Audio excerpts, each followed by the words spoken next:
Welcome back to my YouTube channel easy life and Aarti beauty blog. तो कैसे हैं आप सब? आई होप आप सब बहुत अच्छे होंगे। मैं भी अच्छी हूँ। और टाइम हो गया है सुबह के 6 और मैं 5 बजे ही उठ गई थी। घर में पूरे घर में मतलब 3-4 कमरे बरामदे सब में झाड़ू लगा दिया है। झाड़ू लगा के मैं आ गई हूँ किचन में। अब मैं धुलूँगी बर्तन। इसके बाद बर्तन धुलने के बाद किचन साफ़ करूँगी। किचन की फ़र्श मेरी बहुत पहले की बनी हुई है तो खुरदुरी खुरदुरी सी है, इसमें टाइल्स नहीं लगा है तो उसको भी धुलना है क्योंकि उसमें मिट्टी जम गई थी।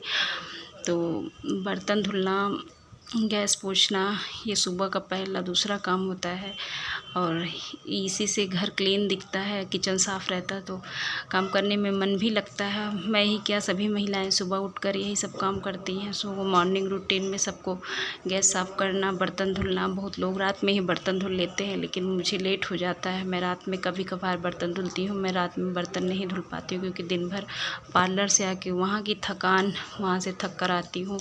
खाना बनाना, बर्तन धुलना, एक बार ये हो जाता है। मेरे यहाँ मेड वगैरह नहीं है, मैं ही सारे काम करती हूँ घर के। तो फाइनली अब मेरा बर्तन धुल चुका है। बर्तन धुलने के बाद मैं नीचे से जाऊंगी छत की तरफ। वहाँ पे बाथरूम है, छत पे बाथरूम, पूजा का स्थान भी है और नीचे भी बाथरूम है। मुझे अच्छा लगता है छत पे बाथरूम में नहाना क्योंकि नीचे से नहा के जाओ, फिर कपड़े छत पे डालने जाओ, फिर नीचे आओ, ऊपर जाओ। इससे बढ़िया है छत पे नहाओ, वहीं पूजा करो, वहीं कपड़े धुल के डाल दो, बार बार आना जाना नहीं होगा। तो मैं पूजा पाठ करके छत पर से नहा धो के कपड़े वहीं डाल के, अपना जो नहा के उठती हूँ कपड़े मैं तुरंत धुल के डाल देती हूँ। वो कपड़ा रखना भी नहीं चाहिए। तो सब काम हो गया है। अब मैं फर्श धुल के सीधा छत पे जाऊँगी। छत से नहा आकर फिर मैं बच्चों के लिए चाय, हस्बैंड के लिए, अपने लिए और एक बच्चा और भी है जेठानी का, उस मतलब 5 लोग हैं घर में मेरे, सबके लिए चाय बनाऊंगी और सबको चाय दूंगी। उसके बाद फिर खाने की तैयारी में लगती हूँ। और मेरा किचन हो गया है साफ़। बर्तन मैंने धुल के रख दिए हैं आंगन में। किचन मेरा थोड़ा सा छोटा है, मैं बर्तन यहाँ पे नहीं रखती हूँ, आंगन में बर्तन रख देती हूँ।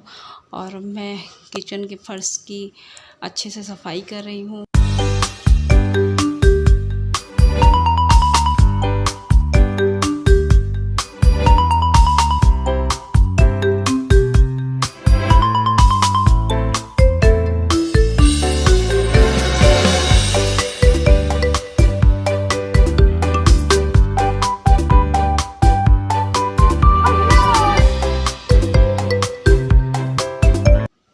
अब मैं छत पर से आ गई हूँ नीचे। पूजा पाठ करके नहा धो के सारे काम निपटा के मैं आ गई हूँ नीचे। अब मैं बना रही हूँ चाय अपने लिए, बच्चों के लिए, हस्बैंड के लिए और एक बच्चा और है जेठानी का बेटा। मतलब 5 लोगों के लिए चाय और ब्रेड सेक के रख दूँगी और सब लोग चाय और ब्रेड खाकर थोड़ी देर के लिए भूख मिटाएंगे। तब तक मैं लग जाऊंगी खाने की तैयारी में। मैं चाय पीते पीते सब्ज़ी भी कट कर ले रही हूँ। आज मुझे बनानी है करेले की सब्ज़ी। तो बच्चों ने कहा करेला बहुत कड़वा होता है मम्मी, मैं करेला नहीं खाऊंगा। तो मैंने बोला आज ऐसे सब्ज़ी बनाऊंगी कि करेला कड़वा नहीं लगेगा। तो मैंने करेले को अच्छे से छील लिया है, उसके बाद धुल के उसको काट लिया है।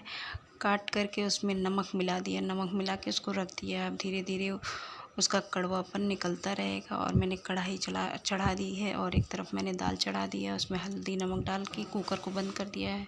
और कढ़ाई में हम डाल देंगे तेल और उसमें डालेंगे जीरा। करेले में मेथी का तड़का तीखापन ज़्यादा बढ़ा देता है, इसलिए सिर्फ जीरा का तड़का लगाना चाहिए, मेथी का तड़का ना लगाएं। तो मैंने जीरा डाल दिया। उसके बाद मैंने डाल दिया है लहसुन, एक कली लहसुन की डाली है। उसके बाद मैं डालूँगी प्याज। और प्याज आपको 5-6 लेना होगा क्योंकि प्याज थोड़ी मीठी लगती है करेले की कड़वाहट कम करने के लिए। और प्याज डालने पे करेला थोड़ा कड़वा कम लगता है। और मैंने इसमें नमक मिला के रख दिया है करेले में। इस तरह से पानी धीरे धीरे निकल रहा है। और मैं प्याज में डाल दूँगी नमक। नमक डालने से धीरे धीरे प्याज और गल जाएगी। तो हल्का ब्राउन होने तक इसको कढ़ाई में चलाते रहेंगे और करेले को धीरे धीरे दबाकर ऐसे पानी उसका निकाल लेंगे। इससे कड़वा पानी निकलेगा तो कड़वापन भी उसका चला जाएगा। और मैं डाल दूँगी करेले को कढ़ाई में। और बीच बीच में इसको चलाते रहेंगे। इसके साथ ही चढ़ा दूँगी मैं चावल, उसके बाद रोटियां बना लूँगी और करेले को ऐसे बीच बीच में चलाती रहूँगी और धीरे धीरे करेला होता रहेगा। और मेरा खाना बन के तैयार हो गया है। करेला भी बहुत अच्छा बना है, कड़वा नहीं लग रहा था। और सबको खाना निकाल दिया है, सब बैठ के खाना खाएंगे। और ये सब करते हुए लगभग 11 बज गया था और मैं आ गई हूँ गेहूँ की तरफ। मैंने भी खाना खा लिया है, उसके बाद मैं गेहूँ की तरफ आई हूँ और मैं गेहूँ निकाल रही हूँ। बच्चे ले जाके सब छत पे फैलाएंगे और लास्ट में मैं भी, बच्चे थक गए तो लास्ट में मैंने पहुँचा दिया। अब मैं गेहूँ को छत पे फैला दूँगी अच्छे से। जिससे धूप कितनी तेज़ है आपको दिख रहा होगा, बहुत तेज़ धूप है कि पैर भी मेरा जल रहा था। तो उसके बाद मैं आ जाती हूँ नीचे बरामदे में। जो गेहूँ निकालते वक्त धूल उड़ी थी तो उसको झाड़ देंगे और झाड़ू अच्छे से लगा देंगे।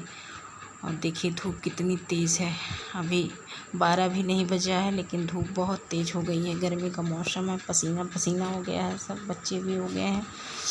तो सबको गर्मी बहुत लग रही थी, मुझे भी गर्मी बहुत लग रही थी, लेकिन ये भी काम ज़रूरी था। और आटा घर में नहीं है तो गेहूँ सुखा लेते हैं। तब तक मैं छत पे चलती हूँ, छत वाले कमरे में। तो बिस्तर बिखरा हुआ था, उसको सही से करके बच्चे भी यहाँ पढ़ेंगे और मैं भी थोड़ा पार्लर से बुटीक वाला काम करती हूँ, तो सिलाई उलाई के कपड़े घर पे लाती हूँ। और मैं भी काम अपना वहाँ वाला भी निपटा लूँगी, क्योंकि एक दिन के लिए छुट्टी जब हो जाती है तो काम भी बढ़ जाता है। तो इसलिए घर पे भी वो काम लेके आती हूँ जिससे काम ना बढ़ने पाए। और मैं साड़ियों में फाल लगा रही हूँ और साथ साथ गेहूँ भी देख रही हूँ, क्योंकि छत पे बंदर आए हुए थे तो बंदरों को भी देखना ज़रूरी था। बीच बीच में मैं बंदरों को देख रही थी। वैसे धूप बहुत तेज़ है, बंदर नहीं दिख रहे हैं इस टाइम। और मैं अपने काम में लगी हुई हूँ।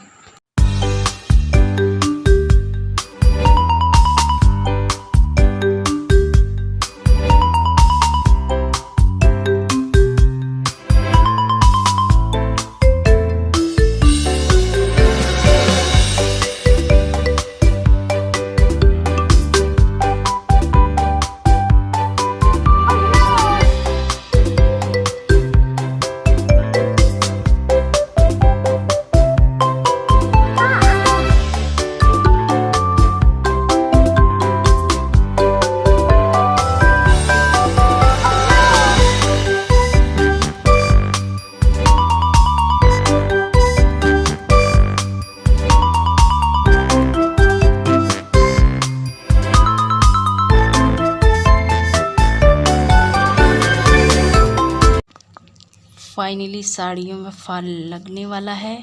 ज़्यादा से ज़्यादा 10 मिनट लगेंगे और अभी होने वाले हैं करीब करीब 2:30। और मैं गेहूँ को एक बार, ये सब काम करके मैं गेहूँ को एक बार फिर चलाऊँगी, क्योंकि छत पे बंदर आए हुए थे। बंदर को हटाना भी था, लेकिन धूप इतनी तेज़ हो गई है 2:30 बजे कि बंदर आने का सवाल ही। छत इतना गर्म है कि पैर रखना भी मुश्किल है, तो बंदर कहाँ से आएंगे। और मैं ये सब काम करने के बाद आधे घंटे आराम करूँगी। उसके बाद 3:30 के बाद मैं नीचे जाऊँगी। और ये फिर मैं नीचे आ गई हूँ और जो सब खाना वाना खाए थे, सारे बर्तन इकट्ठा हुए थे, सबको मांज धुल कर रख दूँगी। और किचन भी साफ़ करके फिर छत पे देखती हूँ। गेहूँ को बोरी में भरना है। थोड़ा सा गेहूँ साफ़ था लेकिन उसको थोड़ा सा फटकना था, क्योंकि उसमें जो धूल वगैरह या कुछ भी हो तो निकल जाए, तो थोड़ा सा फटक के उसको साफ़ करूँगी। और हमारे यहाँ गेहूँ गांव से ही आता है और हम लोग उसको साफ़ करके पिसवाते हैं। गांव से गेहूँ, चावल ये सब गांव से ही आता है। और हम लोग आ गए हैं छत पे और टाइम हो रहा है लगभग 4:30। तो गेहूँ फटक रही हूँ, उसमें थोड़ा बहुत मिट्टी दिख रही है तो उसको बिनना भी है। उसको बिन के निकालेंगे बाहर, क्योंकि वो बाद में मिट्टी के टुकड़े जो हैं वो बाद में खिसकेंगे। छोटा छोटा मिट्टी का टुकड़ा है उसमें, तो उसको बिन के निकालूंगी। और गेहूँ को साफ़ कर रही हूँ और इसको मैं अभी बोरी में भर दूँगी।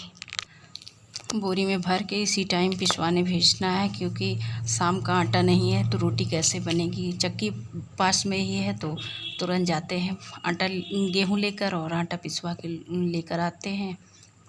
इनके पापा लेके आएंगे, तब तक मैं इसका काम निपटा देती हूँ। उसके बाद अभी मुझे और काम करने हैं। ये काम सबसे ज़्यादा ज़रूरी। गांव से जो गेहूँ आता है वो साफ़ सुथरा रहता है, बहुत गंदा नहीं होता। फिर भी एक बार फटकना ज़रूरी होता है, क्योंकि 10 दिन 15 दिन रखा भी रहता है। और धीरे धीरे एक बोरा जब आता है तो उसको 4-6 बार में ख़त्म करना होता है। तो कीड़े वगैरह या फिर धूल मिट्टी थोड़ा उसमें रहती ही है, तो उसको साफ़ करती हूँ। और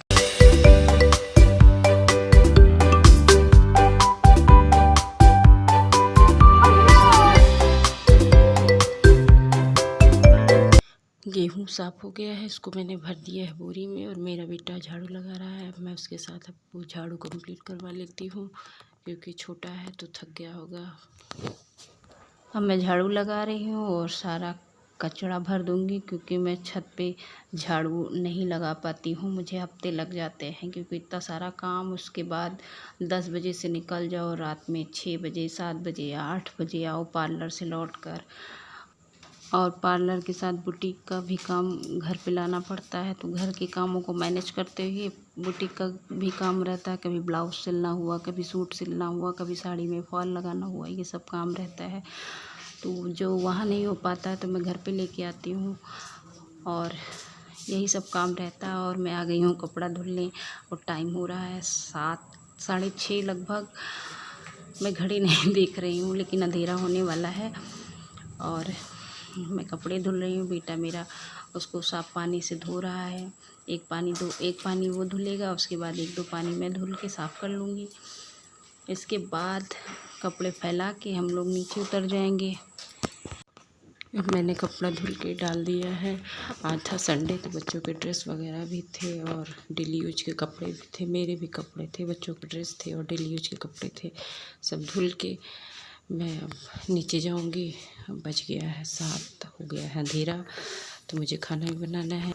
और मैं आ गई हूँ नीचे। मैंने कढ़ाई चढ़ा दी, उसमें डालूंगी जीरा, मेथी और प्याज मिर्च। उसको दोनों होने देंगे। प्याज मिर्च डालने के बाद उसको धीरे धीरे चलाते रहेंगे हल्का ब्राउन होने तक। उसके बाद उसमें डालेंगे लहसुन अदरक, जो मैंने कूट के रखा हुआ है।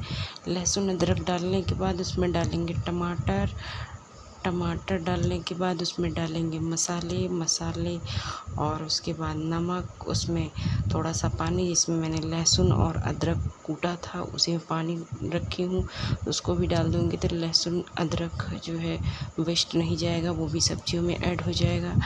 तो गांव से छोटी छोटी आलू आई थी, तो वो कट करने में कठिन, मतलब बहुत मुश्किल हो रहा था। तो मैंने उसको उबाल के छील के रख लिया था, और देख सकते हैं कितनी छोटी छोटी आलू हैं। तो उसको मैंने इसी तरह से बनाया।